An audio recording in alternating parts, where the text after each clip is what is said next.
আরে মালাই, আরে বিদ্যুৎ, নাইস এ তো মালাই। মালাই খালি পেটে সমস্যা হবে না বিদ্যুৎ? না, যদি আমার একটু জ্বর হ্যাঁ, মনে হচ্ছে খেলে ভালোই হবে। এই যান মোহাম্মদ। আরে এই পেট কি সেই পেট নাকি? হ্যাঁ, ঠিক আছে। এই পেট কত পাথর কি কত হবে? করে বিক্রি করছেন ভাই এই ডাব? ভাই আপনার সব যার কাছে যেমন নেওয়া যায়, না আপনি কত এমনি রেট কত বড় বড় ডাব তো? ভাই 80 100।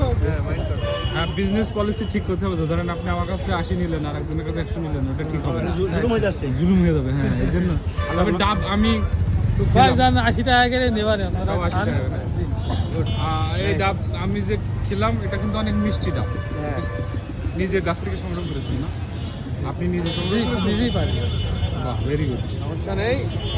আমি ইন্ডিয়াতে ডাব খেয়েছি, ইন্ডিয়াতে দাম অনেক কম। আমরা একটু- যাই হোক, এই ডাব আর ওই ডাবের স্বাদ একটু আলাদা। এই ডাবও ডাব 60 টাকা করতাম। এই ডাবের স্বাদ আর ওই ডাবের স্বাদ একটু আলাদা আছে, ডিফারেন্ট আছে। তবে মিষ্টি ডাবটা কম। ভালো লেগেছে, ভালো লেগেছে। না ভালো, সুন্দর, ভালো, ভালো। মিষ্টি। পুরো একদম ডাব মালাই। মালাই। একদম মনে হচ্ছে মিষ্টি ভাব। এতদিন খেয়েছেন রসমালাই, এখন খাবেন ডাব মালাই। না আমি এটা